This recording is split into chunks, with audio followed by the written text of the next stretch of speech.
have given you all of my heart, but there's someone who has torn it apart, and she's taken just all that I have. If you wanna try to love again, well baby, I'll try to love again, but I know. We can go ahead and get started. I'd just like to remind everybody to turn off their cell phones, please, or their pager. I think it's having some type of interference with the AV system, so thank you. I'd like to introduce our next speaker. Is Mr. Clay Collins. He received his Bachelor of Science in Nursing from Midwestern State University in Wichita Falls, Texas. He graduated from Emory University, WoCN in Atlanta, Georgia, and is board certified in wound ostomy and continence nursing through the WoCN certification board.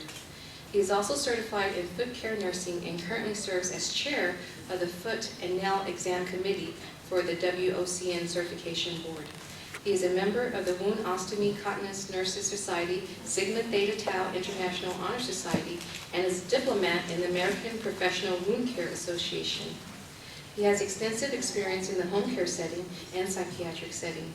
He has developed and implemented advanced wound care programs, developed protocols, and served as an expert reviewer for best practice documents for the WoCN. So let's give a warm welcome to Mr. Collins. Thank you, sir. Good morning. Isn't it great when we can come together and talk about wound care all day, and for most of you, I guess, 2 days? I can't personally think of anything more exciting than that and more interesting, because wounds can definitely be one of those challenging aspects of patient care. Agree? Okay. So we're going to talk about a method of managing wounds that I call ESP, and we're going to begin in this session, and then we'll have a continuation in my next session after lunch. So I think this is a great representation or an example of what we face regularly in wound care. So who can tell me what this sign says? It has sharp edges? Ah, the bridge is out. And I think that's a great example of what we deal with in wounds, especially if you're not a wound care specialist. Because if you're not a wound care specialist and you're just a regular nurse and you go in there to take care of a patient who has a wound, it's oftentimes, we oftentimes let that wound distract us. And we don't read the fine print. And when you don't read the fine print, you don't really see the big picture. And if you let that wound distract you and all you can think about is this wound, this wound, this wound, you're going to miss almost all of wound healing and how to manage a wound appropriately. Because unlike commonly thought, dressings don't heal wounds. If you're grabbing at a different dressing every 2 weeks or every 2 days and expecting that dressing to heal the wound, you've already lost the battle. Dressings can help us promote wound healing, but who heals the wound? The patient heals the wound. Not a wound specialist with all these initials after their name. I've never healed a wound, unless it was my own. We have to focus on helping that patient heal their wound. And when it comes to identifying problems associated with wound healing, I think the most commonly overlooked part of wound healing is treating the cause. And I find this very regularly when I talk to nurses and even physicians and advanced practice nurses around the country that call me wanting to know, what dressing can I use to get this wound to heal? And I have to back up and say, what caused this wound? Okay, so we're going to talk about, we're going to identify some different etiologies, and then we're going to talk about some barriers that can systemically inhibit wound healing. So how many of you guys have ESP? Well, you know, when it comes to wound management, we can all have ESP. Because ESP is the way my brain thinks, and at least when it comes to wound care, at least, I don't want to give you insight into how my brain functions normally. That might scare some of you guys. Because you know, us wound specialists, we're a little different breed, you know. But when it comes to wound management, ESP is the way I think. And if you practice this method of wound management, it really helps you stay focused on what you're dealing with and how to address the problem so that you can get more effective wound healing. So the E in ESP stands for etiology. That is the first thing you have to identify. That's the first thing you have to treat. If you're not treating the cause, you're just treating the symptom. The wound is not your problem. The wound is a symptom of your problem. And it's just like any other thing in medicine that we deal with, any other diagnosis, we have to treat the cause if we want things to get better. The E in ESP stands for systemic support. So we have to look at these things systemically that are going to impair the patient's ability to heal wounds, to heal their wound. And then we get to the P aspect of ESP, which is wound bed preparation and product selection. And we're going to talk about that this afternoon. Okay? So when we look at an algorithm, a step-by-step approach to managing a wound, if you think this way, it's really going to help you stay on track and identify the problems. We start not with the wound, but with the person who has a wound. Wound management is no different than patient management. We're not there to treat a wound that just so happens to have a patient attached to it. Right? We're there to treat a patient who just so happens to have a wound. And so never leave that aspect of wound management out. Make sure you're treating a patient. Make sure you're not going into a patient's room and not even addressing them, not even looking at them, not telling them what you're doing, just going in there to change the dressing. You're going to miss a lot of what's going on because that patient directly influences everything else after this. Identify and treat the causative factors. If that's not possible, as Dr. Martin said in the previous session, we may not be looking at a realistic goal of healing. We may be looking at more of a palliative care type of goal.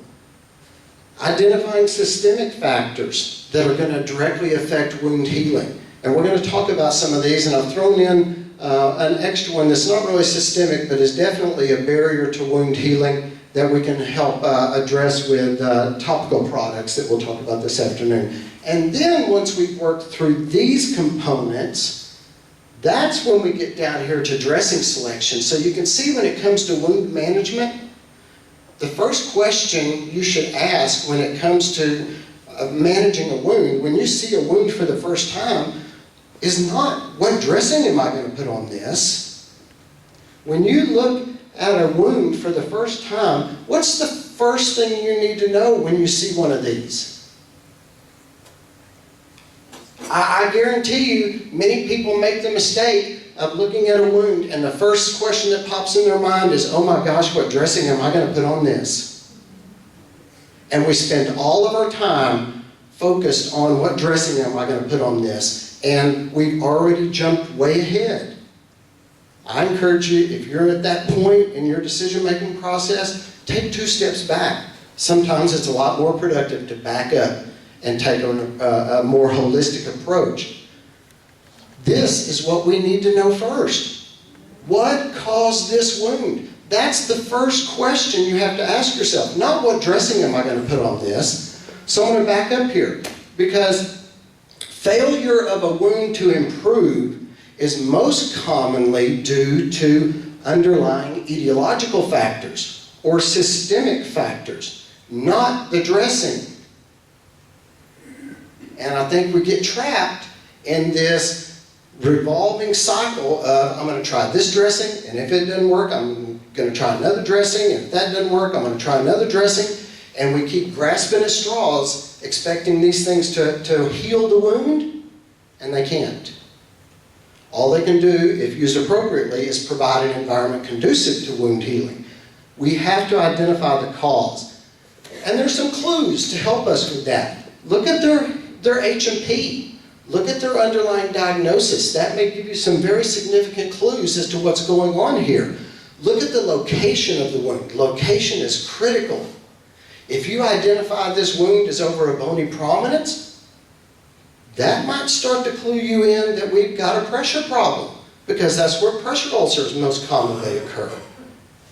I'm going to show you a lot of different etiologies, and we're going to go through them quickly here, but look at the location. Look at the characteristics of the wound. You know, I'm a firm believer in the fact that wounds have a language all their own. And to understand what this wound is saying to you, you have to speak the language. And it's just like learning any second language. You have to learn the basics of how do I say this word in this language? And then you have to be able to put those words into a sentence. And then you have to be speaking it and practicing it so that you start understanding context when people are saying things to you. And when you start to learn the language of wounds, you'll be able to look at these wounds and they will speak to you. They literally talk to you. They tell you what the problem is, and they tell you what you need to do. But again, you have to practice it and you have to learn the language. So the first question, what caused this wound? Okay, we have a lot of causes, and this is definitely not an exhaustive list. This is some of the more common ones, and maybe a few that are not too common. Pressure ulcers. We hear a lot of talk about pressure ulcers, and it seems to be a big problem, especially with the staging system. I find that confuses a lot of people. Now, I'm not going to go in depth in the staging system because I believe you've already had that course, I think yesterday. But I do want to emphasize the fact that all wounds, regardless of cause, regardless of what their etiology is, all wounds are initially classified according to the depth of injury. Every wound out there is either partial thickness or full thickness. Okay? Pressure ulcers as well. When we look at the definition of a pressure ulcer, the definition gives us some clues to help us identify or determine, is this a pressure ulcer that I need to stage? So when we read the definition, it says a pressure ulcer is a localized injury to the skin and or the underlying tissue, usually over a bony prominence, as a result of pressure or pressure in combination with shear and friction. And then it goes on to say there's a number of other things going on here that we truly don't completely understand yet, but we're working on that. So how do we decide, is this a pressure ulcer? I say read the definition.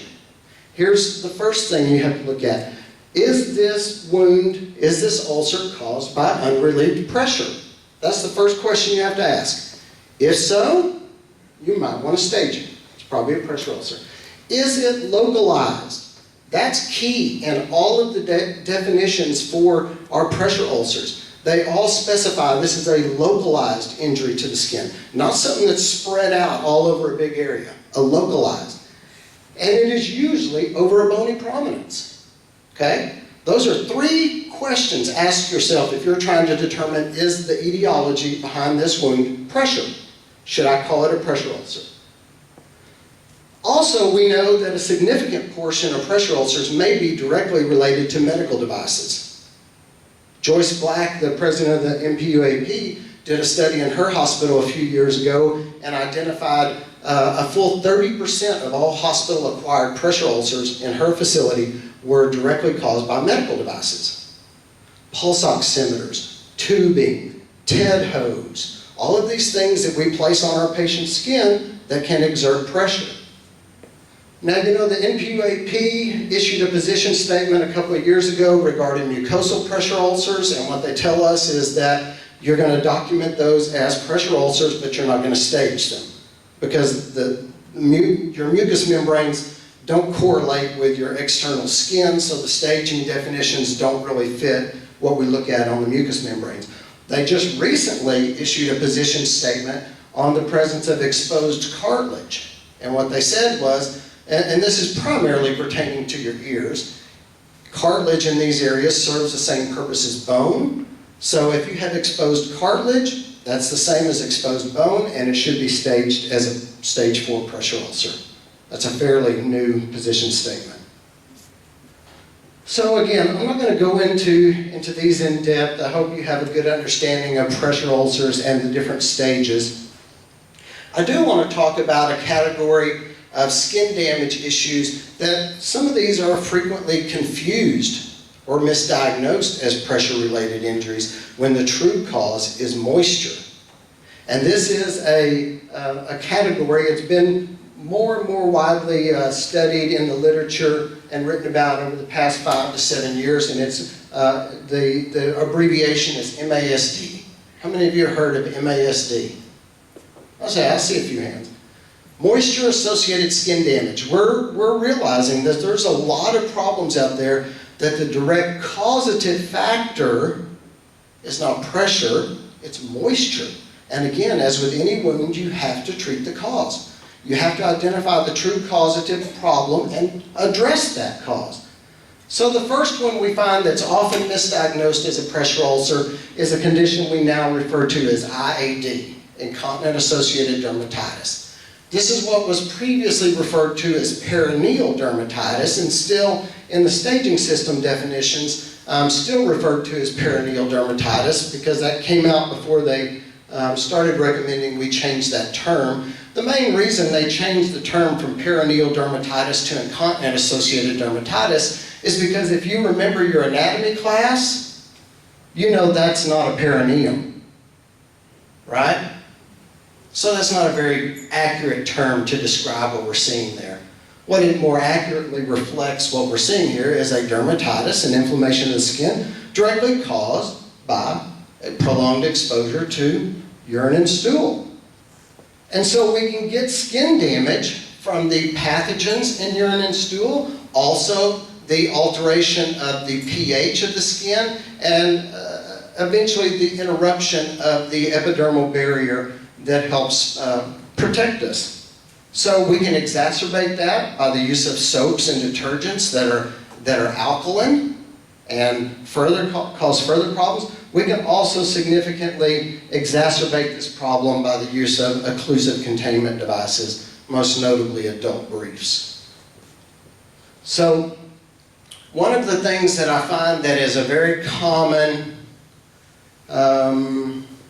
misappropriately used term is the word excoriation. When you have incontinent-associated dermatitis, the damage to the epidermal, the stratum corneum, the epidermal barrier of the skin can lead to partial thickness injuries directly caused by friction, shear, chemical irritation, altered pH, and we can get areas of denudation like we see here. I find that that's most commonly referred to as an excoriated skin, as an excoriation. But that is completely inaccurate because the definition of an excoriation is a linear scratch. So if we're going to call that patient's bottom excoriated, that's an awful big scratch, right? The appropriate term to describe what we're seeing here is that is a denudation, an erosion of the surface of the skin, not a scratch. So it's very important that we use correct terminology so that we more accurately reflect what we're trying to describe. Another condition that I find personally is often misdiagnosed as a pressure ulcer is a condition called intertrigo, or what they're now referring to in the literature as ITD, intertriginous dermatitis. And intertrigo or intertriginous dermatitis occurs between skin folds. So this could be under breasts, under abdominal folds, in the groin area, and this is a direct result of moisture, heat, and friction from those skin folds rubbing together. So, and we can get fungal infections, bacterial infections, viral infections that result here as well. So this is a patient that one of my nurses a few years ago told me that I needed to go look at because he had a stage 3 in his butt crack. That's another term I encourage you not to use. That is not a medical term. I know you did not learn that in nursing school if you're a nurse. It is not very specific. That's not a specific location because I've seen butt cracks this long and butt cracks this long. Okay? That is appropriately termed a gluteal cleft. So if you want to say it's in the gluteal cleft, that's okay, but then you need to give me a little more specific location, you know. But I went out there and looked at this and I thought, you know, well, that doesn't look like a pressure ulcer to me. What's the problem here? Moisture. And one of the keys to identifying intertrigo or intertriginous dermatitis is when you separate those skin folds, you'll get a mirror image on each side where that skin was lying together. And we call it a mirror effect, or some people refer to it as a butterfly effect. So when I separated that gluteal cleft, this margin and that margin lined up exactly. That's a classic feature of intertrigo. That's something you should look for. When you see that kissing effect, you know you've got a moisture problem. And if it's in a skin fold, it's probably more appropriately termed intertrigo. That's not a pressure problem. Getting the pressure off of that would do nothing to fix that problem. You have to find a way to manage the moisture. Does that make sense? Too much moisture is never good. Peri-wound maceration is one of the categories in MASD, and this just tells you there's this wound is staying way too wet. When that stratum corneum gets waterlogged or overhydrated, it impairs epithelial cell migration. So we know when we look at that, we need to dry it up. Fungal infections, another frequent problem we find when areas stay warm and moist and dark, we get fungal growth. Whether that's yeast infections, tinea infections, they commonly occur in areas that stay too moist. Peristomal irritant dermatitis is another subcategory in MASD, and this is just a result of ostomy pouches not fitting correctly and that moisture leaking onto the surface. So there's a term for that, peristomal irritant dermatitis. Other etiologies, surgical wounds. Y'all see these?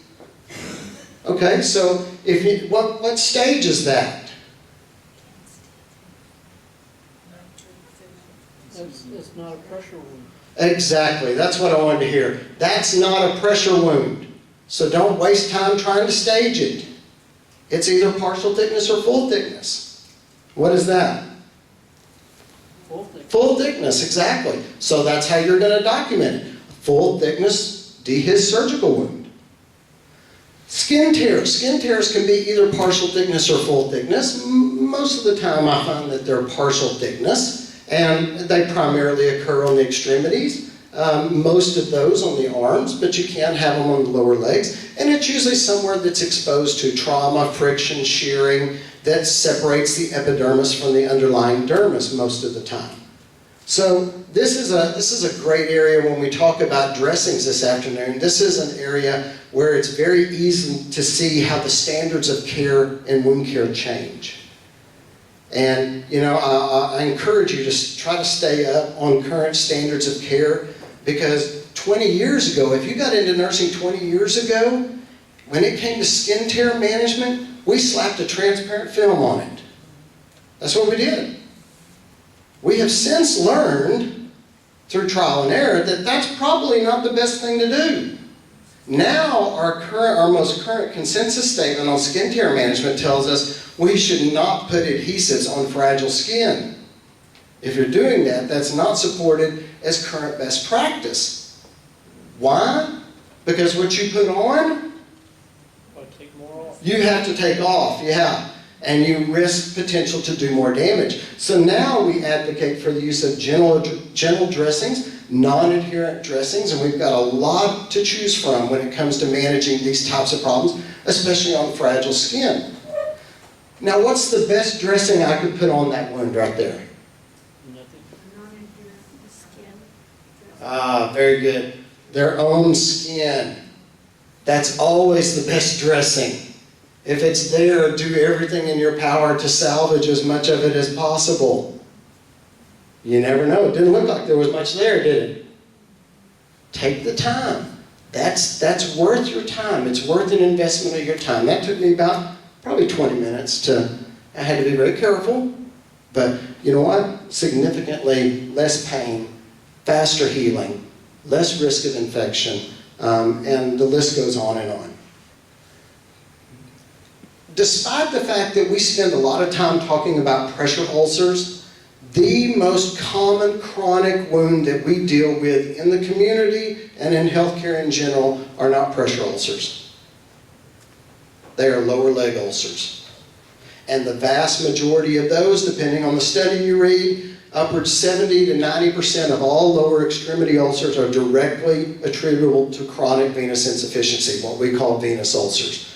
So this is the most common problem you're going to deal with when it comes to leg ulcers. Now, there's a lot of different causes for leg ulcers, but our big three are venous, arterial, and neuropathic, or if they're diabetic, we would call that a diabetic foot ulcer. So when you're looking for clues to help you identify, is this a venous ulcer? Again, look at their H&P, look at their medical history. A significant portion of patients with chronic venous insufficiency have a history of DVT. That's one of the big causes that causes damage to those one-way valves. Also thrombophlebitis, or I've found this one to be something that a lot of people don't think about. If they've had a traumatic injury to their lower leg or their foot, and I found this, especially if they've had hardware implanted, that can damage the vascular system and especially the venous system, which is the return of blood flow up and out of the leg. I found this fairly commonly with patients following total knees because we've disrupted that venous return and it has a snowball effect. Varicose veins are just a prominent visual sign of chronic venous insufficiency. If you've got these dilated, prominent, superficial veins, if you've got varicose veins, you have venous disease. It may not be manifesting yet as a big venous ulcer, but it's definitely possible. And what do you think are one of the most high-risk professions for the development of venous disease? Nursing.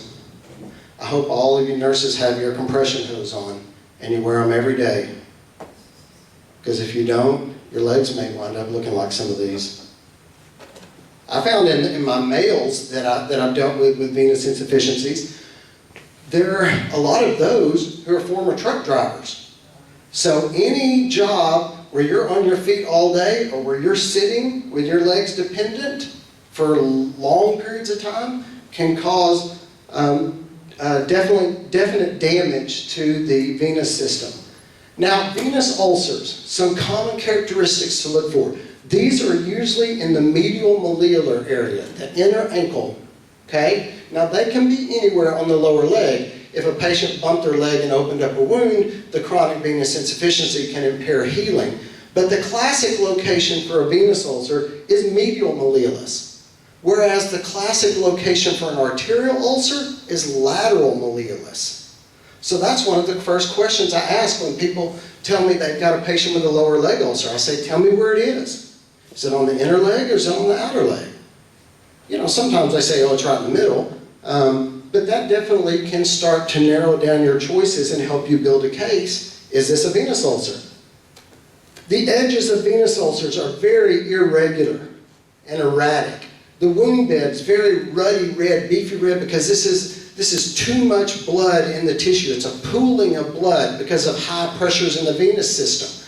These wounds usually drain a lot because there's too much blood there pooling in the tissues.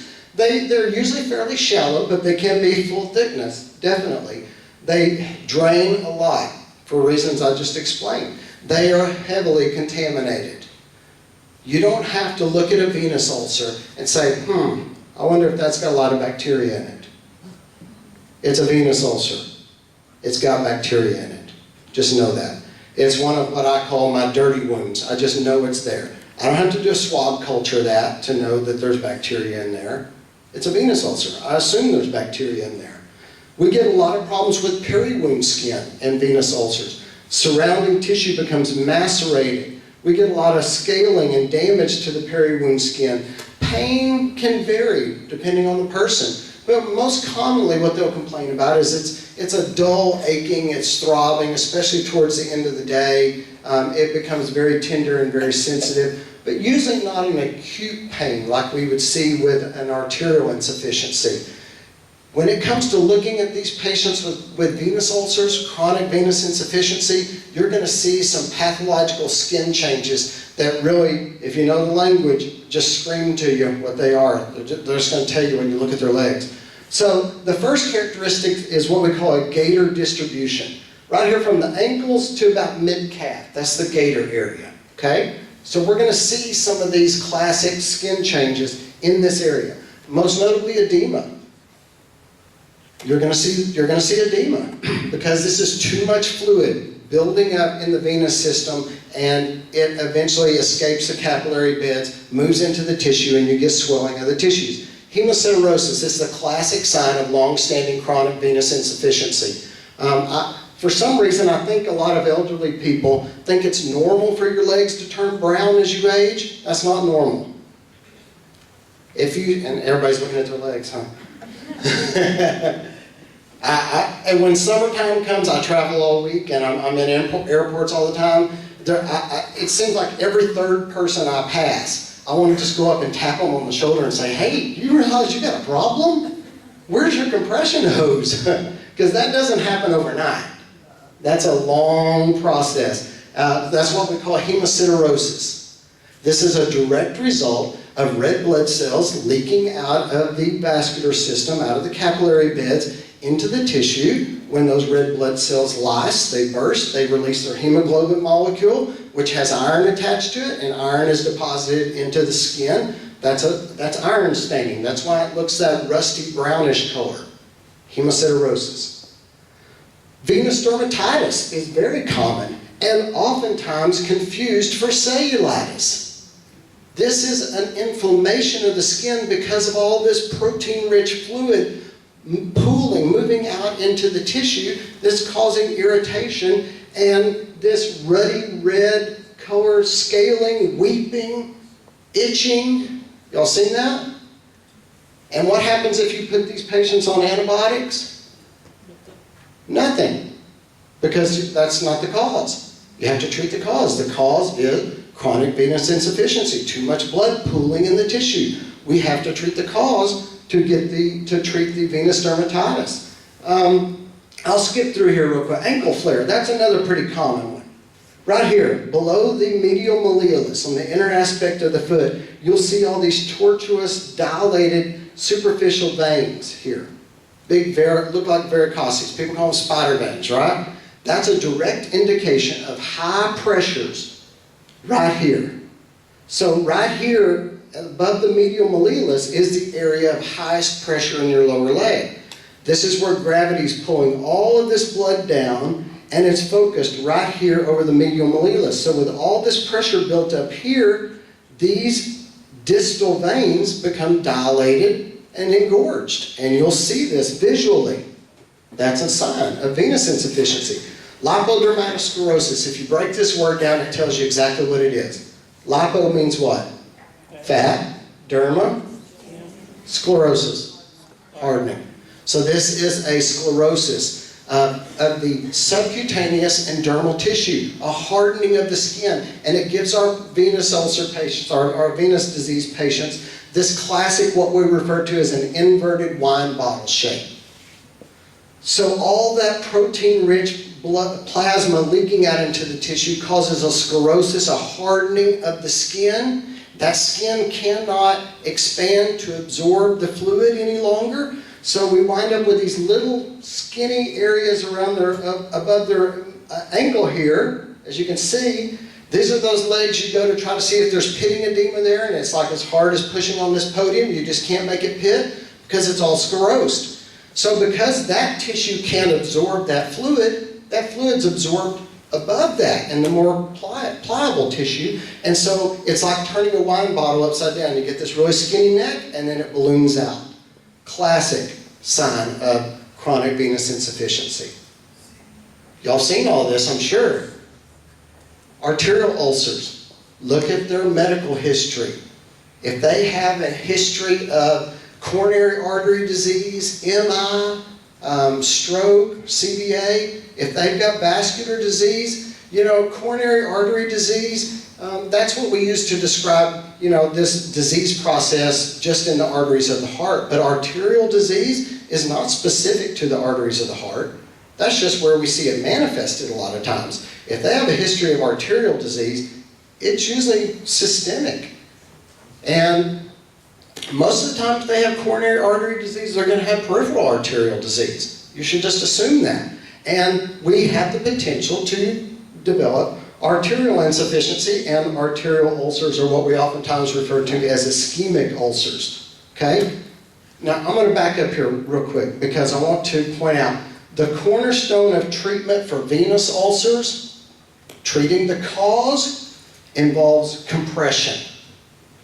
If you're treating a wound that's a venous ulcer, and I get this frequently, I've had it several times this week, I've had nurses call me and describe this big, nasty, heavily exudating venous ulcer, and they can't understand why they're not making progress. And I ask them, are you using a compression dressing or any type of compression? And they say no.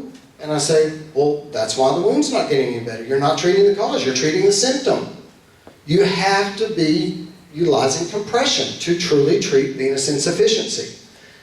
Now, a problem with our venous ulcers is there's a proportion, 25% or so, of patients who have chronic venous insufficiency also have arterial insufficiency. So that can kind of complicate management of those wounds, and that's why it's so important that we evaluate their perfusion. We make sure we know how much blood flow they've got going into that leg. Now, a true arterial insufficiency is going to give us different features from a venous ulcer or a venous insufficiency ulcer. Your patients are going to, most frequently what brings them to the doctor for treatment is what we term intermittent claudication. They start having pain in their calf, sometimes in their thigh muscle when they're ambulating.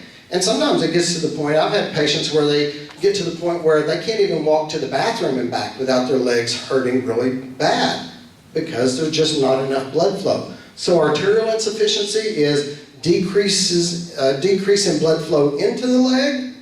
Venous insufficiency is problems with blood flow up and out of the leg, okay? The cornerstone of treatment for arterial ulcers is we have to do something to restore the blood flow, or at least maximize what blood flow we have left if they're not a surgical candidate. So these are some of the characteristics we're going to see. Ischemic pain at rest. These are your patients who say, I cannot sleep in my bed anymore, my legs hurt too bad. So what do? They get up and sleep in the recliner. How does that help? Well, when your legs are hanging distally, when your legs are hanging down, they're using gravity to pull blood into that extremity to help perfuse the tissues, and the pain goes away. Okay? That's pretty common. So the pain goes away with dependency. When you're looking at the skin in these patients, look for hair loss patterns. Why? Because you can't grow hair without blood flow. Look at their skin. They'll get this really thin, atrophic, shiny skin. You can't grow healthy, vibrant skin without blood flow. Muscle wasting, the tissue layer that has the highest metabolic rate that needs continuous blood flow is your muscle tissue. When blood flow is decreased, your muscle tissue atrophies. So you're going to get these little skinny legs with this shiny skin, no hair anywhere on it. That's a classic arterial disease. Their nails turn brittle and just start flaking off. Again, no blood flow. You're going to see color changes, you're going to see temperature changes, and you may eventually see gangrene. And this most commonly occurs at the distal end, the tips of the toes, because that's the point furthest away from the heart. That's the tissue that's going to be deprived of the most blood and perfusion, initially at least. Okay? But you can get an arterial ulcer anywhere there's trauma. Any site that's exposed to trauma, just a little bump in the skin sometimes can snowball into an arterial ulcer because they don't have enough blood flow to heal it. But when you look at an arterial ulcer, the edges are going to look significantly different than a classic venous ulcer. They have what we refer to as a punched out effect. It looks like somebody just punched out a plug of tissue there. Very regular borders. If there's edema, it's not going to be much. Why would that be? There's no blood flow. They don't have that extra fluid there. So they're not going to drain a lot. They're usually full thickness. And if there is erythema, it's going to be very localized. Again, they don't have enough blood flow to mount a big inflammatory response and response to infection or bacteria. So you're not going to see this classic peri-wound edema, red, hot tissue that you would normally see when a wound is infected. A lot of arterial ulcers can be clinically infected and show no signs because there's just not enough blood flow there to mount a big inflammatory response. As I said, these are classically on the lateral malleolus, but they can be anywhere on the lower leg. Neuropathic ulcers, directly caused by neuropathy. And that could be sensory neuropathy, it could be motor neuropathy. You don't have to have diabetes to have a neuropathic ulcer. There's a lot of causes of neuropathy, okay? Most of our foundational knowledge and literature on neuropathic ulcers was done in patients with Hansen's disease. Who knows what that is? Leprosy. Mm-hmm. And the cornerstone of treatment of a neuropathic ulcer, get them off of it. They have to be off of that. They can't be walking on it. They have to be offloaded. Now, if they do have diabetes, we're going to refer to that as a diabetic foot ulcer. These are usually going to be where? On the foot. Yeah, that's why they call it a diabetic foot ulcer. They're usually on the plantar aspect of the foot. And I generally find if it's not on the plantar surface, it's a lot of times a result of their footwear. I won't go into that because you're going to have that in the next session.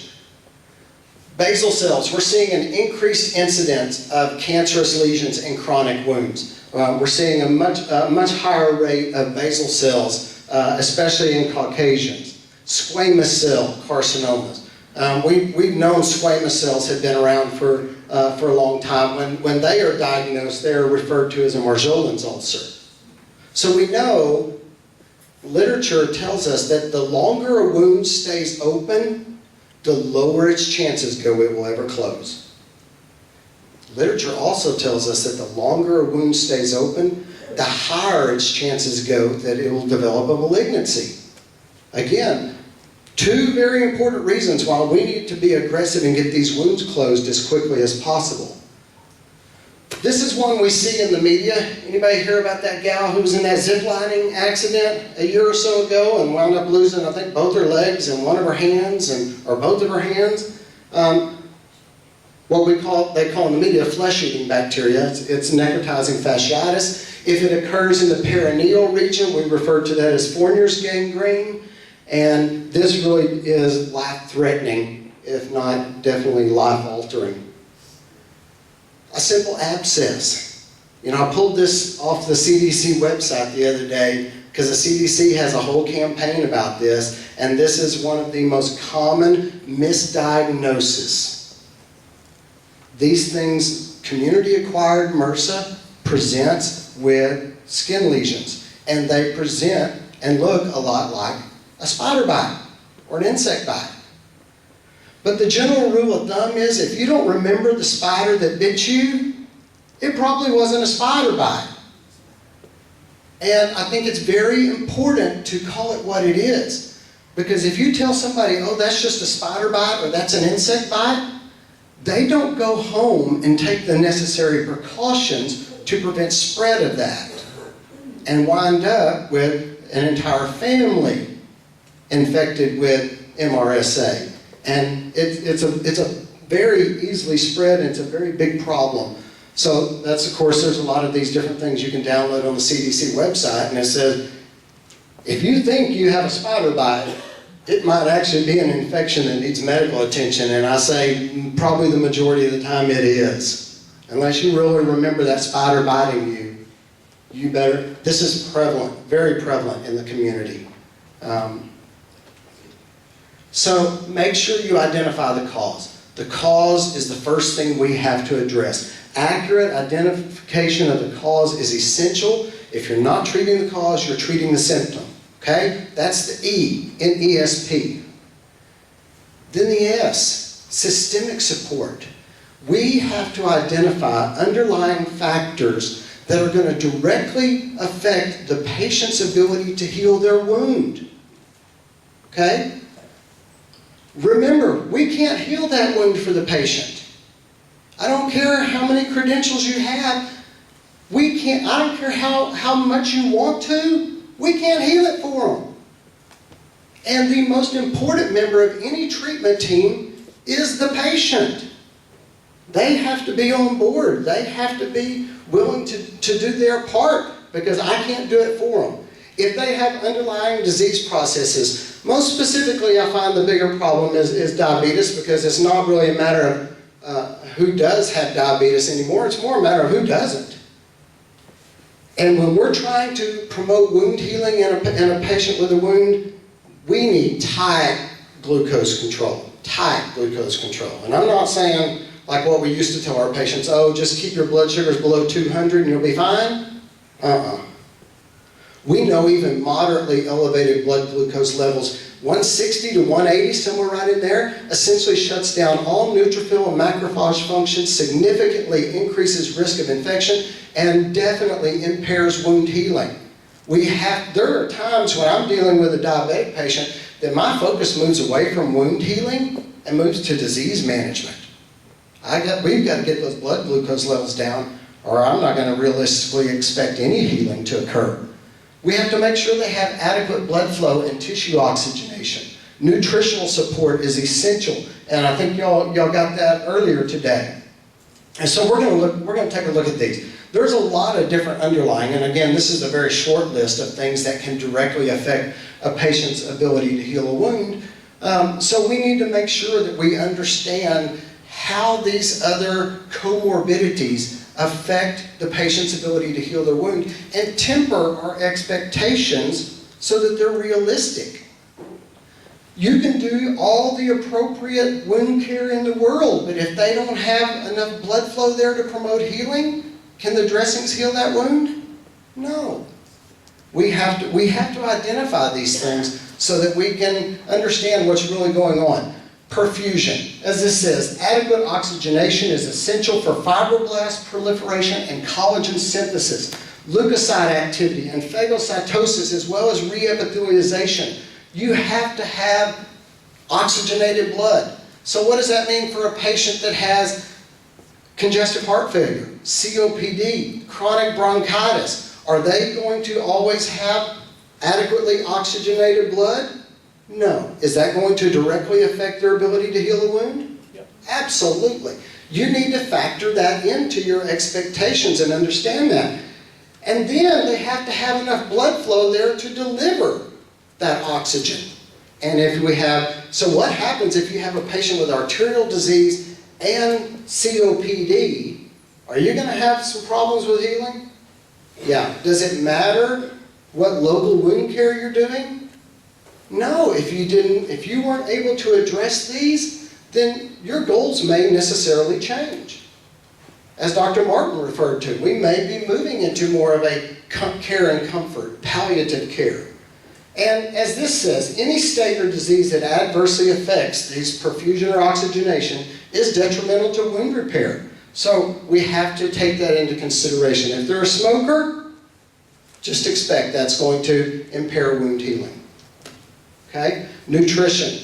I'm not a dietitian, I'm not a nutritionist. I oftentimes tell people I know just enough to be dangerous, but I do know when to refer to a specialist and get other members of our team on board, because wound management does really take a village. It requires every member of the team doing their part to help us maximize this patient's potential for wound healing. And if nutrition is not adequately addressed, you shouldn't expect to see a burst of tissue growth. They don't have the resources available to do it. Infection. Infection is one of these things that you can never underestimate because you may not always realize it's there and it's causing a problem. You have to be able to identify, is there infection? And then you have to make an appropriate determination. Do I need nothing? Do I need a topical? Or maybe do I need a systemic? So the identification or the diagnosis of an infection is not based on a swab culture. The literature is very emphatic about this, that the assessment of infection in a chronic wound is a clinical skill, and the decision to prescribe antibiotics or apply topical antimicrobial agents should be based on clinical presentations, not on a swab culture, because those are oftentimes not done appropriately and don't tell you what's really going on. So what are the clinical signs? Well, we're looking for drainage.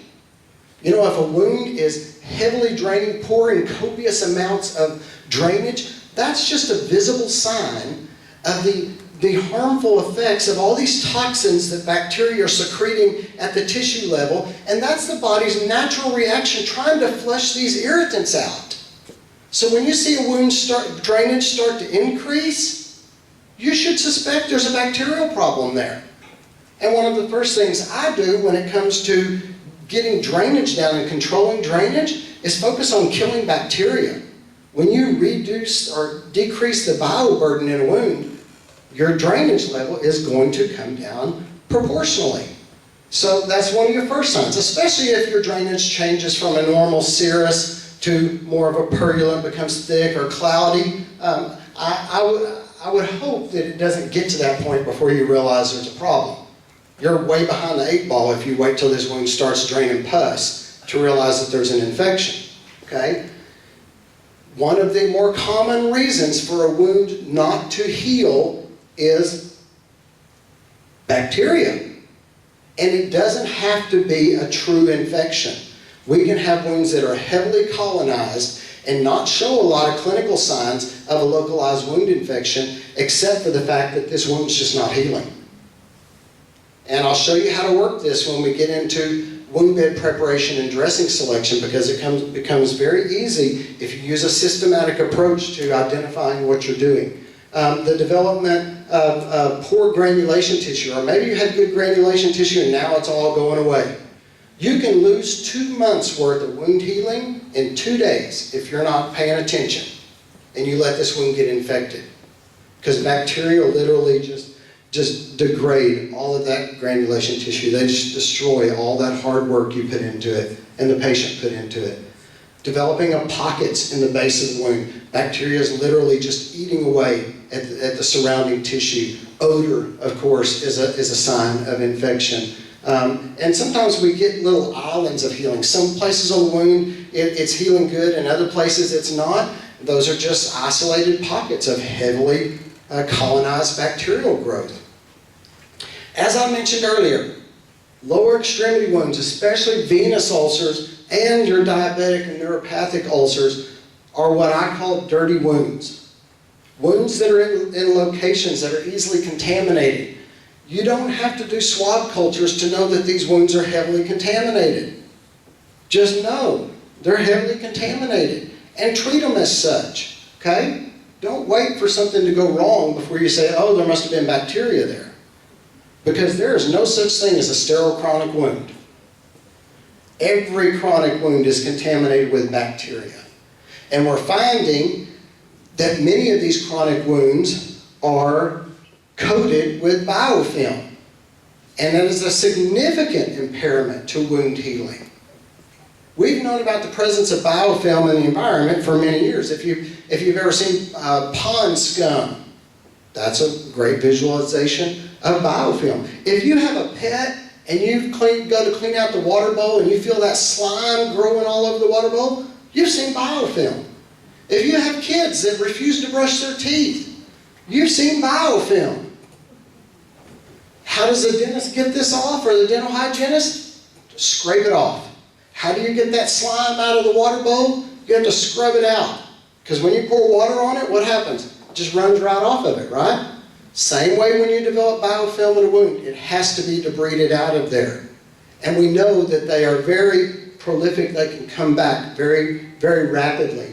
And what happens is these bacteria, as a defense mechanism to protect themselves, they have learned, I guess over the millennia, that the easiest way to protect themselves from environmental antibiotics, antimicrobials, is to attach themselves to a surface, secrete this polysaccharide matrix, this coating, and essentially make their own little biodome.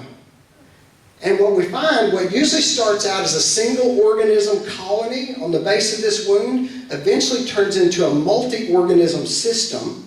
What started out as a little village turns into a big thriving metropolis that's very diverse.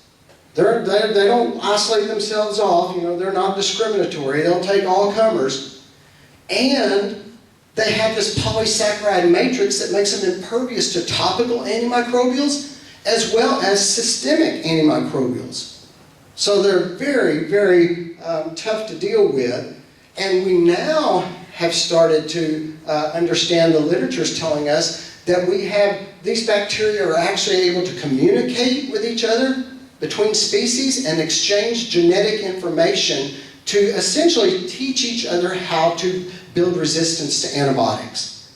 They're communicating and exchanging genetic information. It's a pretty scary process going on there. So remember, every wound is contaminated. That's not a problem. Your body is contaminated. We exist on normal flora bacteria. We have to have it to survive. And so a normal amount of bacteria in a wound is not a problem. It's only when we start seeing excessive growth of that bacteria that we can start seeing problems with wound healing. So are these wounds contaminated? Yes, y'all were listening, right? Every wound is contaminated. Not a problem. Actually, a moderate amount of bacteria in a wound actually helps stimulate wound healing. It's good, just like the rest of our body.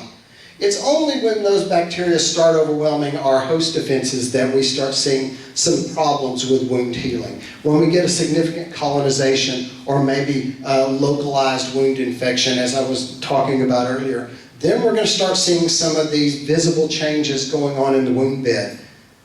Now, another tricky component of identifying infection is that you have to be able to differentiate what's normal from abnormal. And immediately after a wounding, when a wound is in the inflammatory phase of wound healing, it's normal for there to be edema, erythema, tenderness, warmth to the peri-wound skin. That's called a normal inflammatory response. But the problem is those signs and symptoms mimic the signs of infection. So you have to have an understanding of where in the wound healing process is this wound, because a normal inflammatory response will subside within the first 5 days or so as that wound moves out of the inflammatory phase into the proliferative phase. So the signs of edema and erythema and warmth and tenderness may indicate that you've got a problem with bacteria. If you suspect your wounds have a high bioburden, you need to start cleaning these wounds more frequently and more aggressively. These are not wounds that you're going to put a 7-day dressing on. These are wounds where you're going to be more aggressive with your cleansing and with your management of that bacterial load. The CDC recommends that if you want to identify the causative organism of a wound infection, you should be doing biopsies, tissue biopsies, needle aspiration biopsies. And I pulled this off of their website just the other day, and it says very specifically, this is a new update to their recommendations, and it says, organisms cultured from the surface of a decubitus ulcer are not sufficient evidence that the ulcer is infected. A properly collected specimen from a decubitus ulcer involves needle aspiration of fluid or biopsy of tissue from the ulcer margins. How often have you ever seen a pressure ulcer biopsy? Never happens. Why? Because it's expensive, it's painful, usually only physicians can do it, alternate sites, it's maybe not feasible. So what do? We do swab cultures. And, all a swab culture is going to do is support what you're seeing clinically. And it's only going to help you identify the potential causative organism if you do it correctly. I use the Levine method, and that requires a very thorough irrigation of the wound to remove as much normal flora bacteria as possible. You don't want to know what's growing on the surface of that wound. That's normal flora. That's not what's causing the infection deep in the tissue. You want to get as much of that out of there. You want to identify a 1 square centimeter, at least a 1 square centimeter area of clean, viable tissue.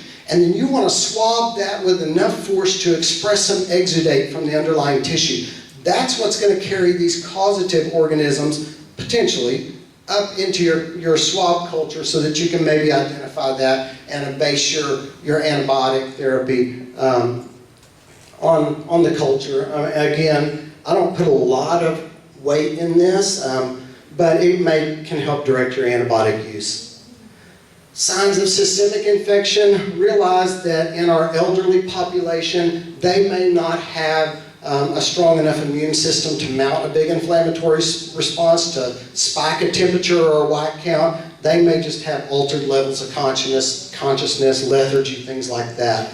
And our current literature tells us you should never rely exclusively on systemic antibiotics to manage a localized wound infection because it may not reach there in adequate levels. You always need to couple systemic therapy from the inside with topical therapy from the outside to help you get a good, thorough control of the bioburden in this wound. And look here what the National Pressure Ulcer Advisory Panel tells us specifically to pressure ulcers. Consider the use of topical antimicrobial silver or medical-grade honey dressings for pressure ulcers infected with multiple organisms because these dressings offer broad antimicrobial coverage. Limit the use of topical antibiotics on infected pressure ulcers except in special situations. So you shouldn't be putting topical antibiotics on pressure ulcers. And why? Because in general, topical antibiotics are not recommended because they don't penetrate enough into the deeper tissues. They promote development of antibiotic resistance. We have hypersensitivity reactions. We have allergic reactions. We have systemic absorption, all of which can further delay wound healing. Straight out of the NQAP guidelines. So that's why we have all these great antimicrobial dressings we're going to talk about this afternoon that can really help us manage bioburden. One last thing before we finish here. This is not really in the S category, but it is a significant impediment to wound healing. So I wanted to throw it in here before we talk about dressings this afternoon, and that is the effect of protease enzymes on wound healing. Protease enzymes are one of those silent things that we oftentimes don't see visible signs. But as this says, when you have a wound that you've done everything for, you've debrided it, you've managed infection, you've set up a moist wound environment, and they are still stalled, they're not healing, it may be because of protease enzyme imbalances in the wound. And these, most commonly what we talk about are MMPs, matrix metalloproteases. Their job is very important in the inflammatory phase of wound healing. Their job is to break down collagen and extracellular matrix and help your body clean up this mess to prepare a clean wound bed for closure. However, the longer a wound stays chronic, we can see an elevated level of these, and it gets to the point essentially where your body, your fibroblasts are laying down new tissue, and as fast as it lays down the tissue, MMPs are just breaking it down and digesting it. And so we can get these wounds that were healing really good, and all of a sudden they come to a standstill, they stall. And one of the most influential factors in MMP production is elastase. Elastase activates MMPs and destroys anti-MMPs. We have a certain level of anti-MMPs that are supposed to keep these MMPs in check in the wound bed so we don't get this overgrowth. But the presence of elastase can significantly affect that cycle. And what we wind up with in chronic wounds are wounds that have high levels of MMPs and low levels of MMPs. And they get stuck. So we have products that can help us with that. Okay? So we know that when we locally manipulate growth factors, extracellular matrix, some of these other things, we can stimulate healing. And there's a lot of new, technologies that can help us with that. And then once we get through the E and the S, we could get to wound bed preparation and product selection. And we're going to talk about this afternoon the use of a model of wound bed preparation very well studied in the literature called DIMES, okay, to help us do this. But before we do that, We have to make sure our goals are realistic, as Dr. Martin discussed previously. This is imperative that you know what's realistic and what's not, and you set your goals appropriately so that you're using the appropriate products and you're taking the appropriate interventions to get this wound into the position where it can heal if that's your goal. Questions? Yes, ma'am. I have a comment. You mentioned earlier about the MRSA versus the spider bite. And I get a lot of phone calls from patients saying that they got a bug bite or a brown recluse, and generally they're giving the brown recluse more credit than what they deserve, because spiders don't like people, because we step on them, we're going to kill them. Usually they're very recluse. Anybody notice that it seems like over the past decade, we've seen an explosion of brown recluse spider bites? Exactly. Anybody notice that? Has anybody correlated that with an explosion of MRSA in the community since it left the hospital? But patients are educated that. They think, oh, I got a bug bite, it's a brown recluse, and I need treatment. And I think the problem with that is, like I mentioned, is if you don't call it what it is, then we're not treating it and we're not taking appropriate precautions to prevent spread. And so patients say, oh, I got a bug bite, I got bit by a spider in my bed under the covers. Spiders don't like living under the covers.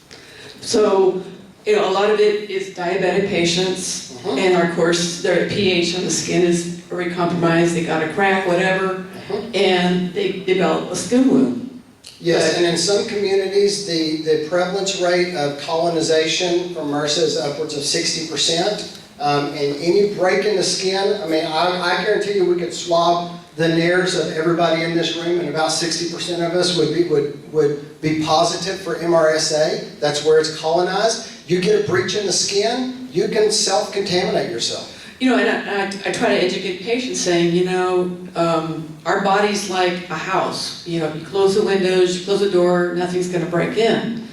And if you get a break in the skin, whether it's scratch or just any kind of break, it could be like a little window just barely left open for a thief or a burglar to go into your house and break into your house. Very true. And I try to tell them that. They're very, oh, it's a bug bite. Well, like you said, if you didn't see the bug bite you, it's probably not a bug bite. That's a little more comforting to think it's a bug bite rather than a staph infection. Yeah, but a brown recluse spider bite, that it's going to leave a lot of necrotic tissue. I can show, I show this to my patients and say, if you want to know what a brown recluse spider bite looks like, I can show you what it looks like, because that's what happened to me when I was a kid. Right. And a lot of people have had some, and you'll see the missing tissue or wherever it bit, because it does eat until whatever that poison gets out of your system. So whatever tissue that poison or venom exposes to your tissue, it's going to eat it up and you're going to slough off. Yep. It's not going to regenerate that much. But a bug bite, most of them are probably because either a pimple, a clogged hair follicle. Yeah. Exactly. So I just wanted to kind of just bring it to your attention, because people are going to say, oh, I got a bug bite, and most of the time it's not. That's why I put it in my presentations, because I find that it is a huge problem in our healthcare system. And I think it's overlooked, and we wind up just contributing to the problem. Education, that's what it's all about. Thank you. I know I'm over my time, so if y'all have any questions, I'll be here this afternoon as well.